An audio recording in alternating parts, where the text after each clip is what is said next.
Vous allez avoir l'opportunité de visiter notre maison sous une forme assez originale, car virtuelle certes, mais surtout enrichie par des œuvres culturelles et artistiques sélectionnées et racontées par nos résidents et nos collaborateurs.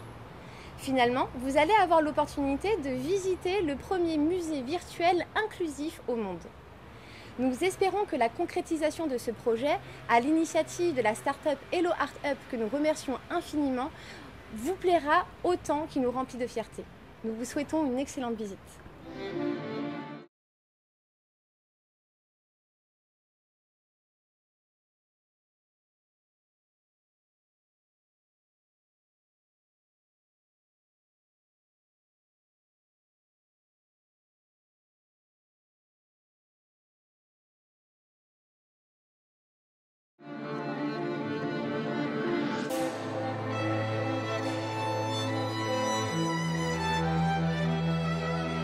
Velázquez s'est peint lui-même.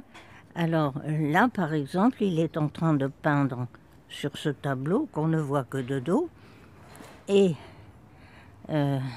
il est en train de peindre le roi et la reine. On les voit dans un miroir qui est placé à l'arrière de lui. Vous voyez ? Comme c'est quand même assez subtil. Au centre, il y a donc l'infante avec ses deux petites suivantes et la fameuse naine.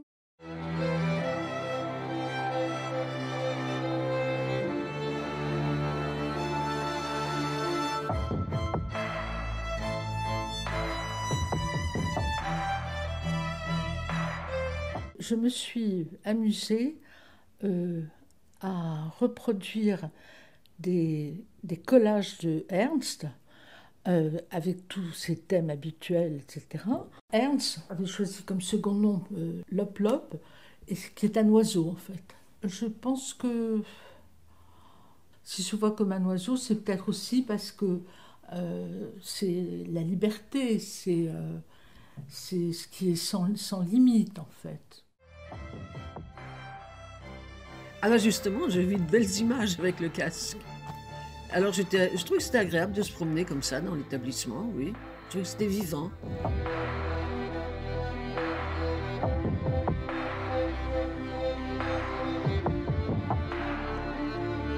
La frontière entre le Brésil et l'Argentine, j'ai eu la chance de pouvoir les visiter.